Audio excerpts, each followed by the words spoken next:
Өзің башқа сөздері дейін күлме, келіп ялын өрбеп бойыма да дөртме. Андый шақылар узды, мәхәббәтнең исе давыл булып тузды.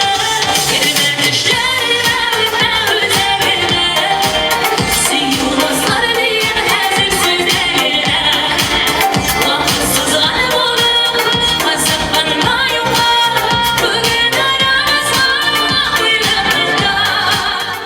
Гүзәл Уразованың моңлы тавышын бер кемдеке менән дә бутарлык түгел. Уның тамашалары һәр сак югары кимәлдә үтә.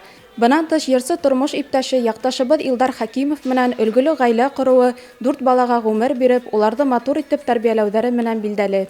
Менә Башкортстанга яңа гына без турга чыктык, бик зур турга. Уфалардан, Стәрлетамак якларыннан һәм кичә менә 2 көн Ушалы якларыннан киләбез. Бүген без Сибайда, Аллага шөкер. Иртәгә ялгышмасам Белорет, әле концертларыбыз була. Бүген инде 2 концерт, 1-2 атна билет сорап чыгалар безнең администраторларга.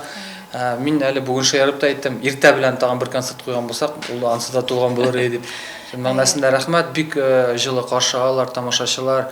Әлбәттә, мондагы халык инде без 2 елга бер килә алабыз, менә шу елда булмаса да бик сагынып көтәләр концертларыбызны, үзебез дә аларны. Искиткеч тамашачы. Менә мондый тамашачы бүтән җирдә юк. Менә алар үзенчәлекле шул хәтлем яратып кабул итәләр. Һәрбер җырга алкышлап утыралар. Менә искиткеч, бик матур карыйлар концертны. Шуңа күрә Сибайларны бик сагынып килдек бу елда. Гүзәл Уразова Пермь өлкәһенең Барда авылында туып үскән, ә ире иһә Илдар Хакимов, Әлшәй районы егете. Бынан 2 ел элек Сибай сәхнәһен яңгыраткандан һуң уларның тормышында бәхетле вакыйга теркәлде. 4нче бәпестәре Ариана тыуды. Әле бәләкәскә бер генә яшь. Шулай ук был юлгы Башкортстанга гастрольләрендә икенче кызлары Камилла беренче тапкыр сәхнәгә сыгып, әсәһе менән Ямгыр йырын башкарды. Искиткеч йырдары, беюҙәре, заманса сәхнә биҙәлеше, яктылык, тавыш үҙенсәлеге, костюмдарының төрлөлөгө менән алдырган артисттарҙың сығыштары төбәгебеҙҙә 21 мартка кадәр дауам итә. Артабан улар Татарстанда сығыш яһаясаҡ.